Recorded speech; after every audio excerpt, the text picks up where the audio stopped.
Assalamualaikum warahmatullahi wabarakatuh. Bismillah, alhamdulillah, wassalatu wassalamu ala rasulillah wa ala alihi wa ashabihi wa mawalah. Amma ba'du. Jemaah salat maghrib Masjid Nurul Ikhlas rahimakumullah, melanjutkan kajian kita tentang niat terhadap sesuatu yang mubah. Ketaatan itu juga tergantung niat. Kalau maksiat itu sudah jelas tidak bisa diniati. Yang namanya maksiat adalah tetap maksiat, bentuknya kedurhakaan, tidak bisa berubah menjadi ketaatan karena niat. Namun sesuatu yang mubah, kebiasaan-kebiasaan kita sehari-hari itu bisa mendapatkan nilai pahala apabila disertai dengan niat.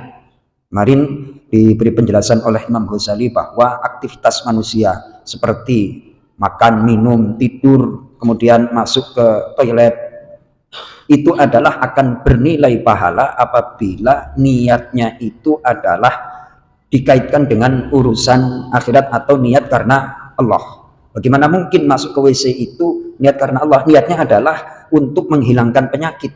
Yang namanya makanan itu pasti apabila tertahan di perut, nggak dikeluarin, itu akan mendatangkan penyakit. Nah, ketika masuk ke toilet itu adalah untuk menghilangkan penyakit. Sementara penyakit ketika hilang dari badan, badan akan sehat. Ketika badan sehat bisa beribadah. Ketika badan sehat bisa beraktivitas, beramal soleh, dan seterusnya dan seterusnya. Kemudian sampai-sampai ini dalam hadis sahih Muslim dijelaskan bahwa ketika seorang laki-laki berhubungan badan dengan istrinya, nah tentunya melewati pernikahan yang sah, itu akan jadi pahala. Kenapa? Karena seandainya berhubungan badan bukan istrinya, itu kan mendatangkan dosa. Berarti Mas Toto, mulai dari Mas Toto saya terima nikah dan kawinnya, binti dan seterusnya, itu semuanya jadi ibadah. Jadi ibadah. Kemudian di sini diberikan penjelasan wabil jumlati, kesimpulannya, maka berhati-hatilah Anda untuk meremehkan sedikit pun min harokatik dari gerakan badanmu. Jadi aktivitas kita itu jangan diremehin. Mungut sampah, terus balikin sandal. Ini kadang-kadang sederhana ya di masjid. Ini sandalnya jemaah masjid udah di depan nih, pendatang pertama. Jadi jemaah pertama kan biasanya sandalnya di depan tuh. Kadang-kadang yang belakangan nyelonong. Nah, sandal yang pertama kadang-kadang diinjek. Ya nggak boleh itu, bos. Nggak boleh. Kalau datangnya belakangan ya sandalnya taruh di belakang. Kalau ada sandal yang mungkin agak kebalik, agak jauhan, ditata untuk apa? Mempermudah nanti jamaah kalau pulang. Itu jadi pahala. Di sini Imam Ghazali menjelaskan bahwa jangan remehkan sekecil apapun perbuatan Anda. Jadi hati itu harus connect terus, Mas Toto. Kesadaran itu harus on terus. Biar apa? Biar komunikasinya itu terus berlanjut, intens. Kemudian di sini diberikan penjelasan, maka engkau tidak, apabila Anda tidak berhati-hati, maka Anda tidak bisa menjaga dari tipuan nafsu dan kejelekan nafsu, dan Anda tidak bisa mempersiapkan jawaban untuk nafsu atau untuk diri Anda yaumas su'ali wal hisab, pada hari pertanyaan dan hari perhitungan. Sungguh Allah Subhanahu wa taala Maha melihat dan Maha menyaksikan dirimu. Kemudian Imam Ghazali mengutip surah Qaf, ma yalfidhu min qawlin illa ladaihi raqibun atid. Ma yalfidhu min qawlin, tidaklah terucap satu perkataan illa ladaihi, kecuali di sisinya, yakni ketika kita mengucapkan satu perkataan, raqibun atid, ada malaikat raqib dan atid. Benar-benar ini, mohon maaf nih, orang kalau tidak dilandasi dengan iman dan ilmu, itu perilakunya nggak ada perhitungan. Saya, ya insya Allah saya tahan diri kalau lagi ngambek, lagi apa saya tahan diri. Saya kadang-kadang ya suka marah, tapi untuk terucap kata-kata yang nggak benar, itu nggak mau saya. Kenapa? Di sisi kita itu ada malaikat raqib dan atid. Nanti ucapan kita akan diminta pertanggungjawaban.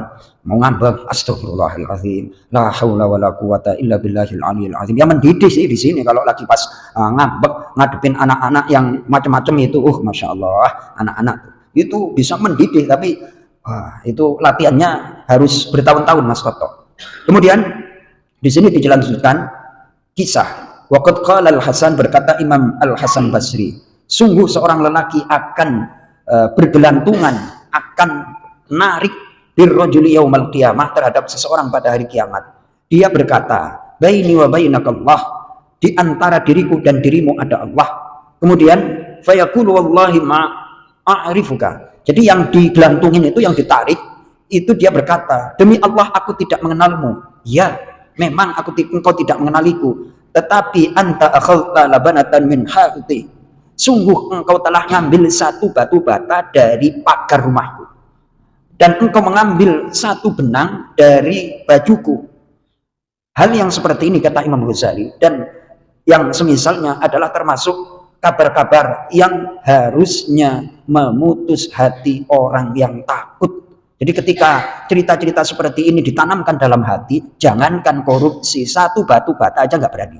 Tapi kalau hatinya sudah hilang rasa takut, wah, itu diterjang aja. Makanya Rasulullah berdoa dalam hadis riwayat Imam At-Tirmidzi, Allahumma qsim lana min khasyatik ma yahulu bainana wa baina ma'asik. Ya Allah, berikanlah rizki kepada hatiku rasa takut, yang rasa takut itu akan menghalangi diriku untuk berbuat maksiat. Orang maksiat itu gara-gara nggak takut Allah, ngerti tapi nggak takut, rasa takutnya dicabut. Nauzubillah min dzalik.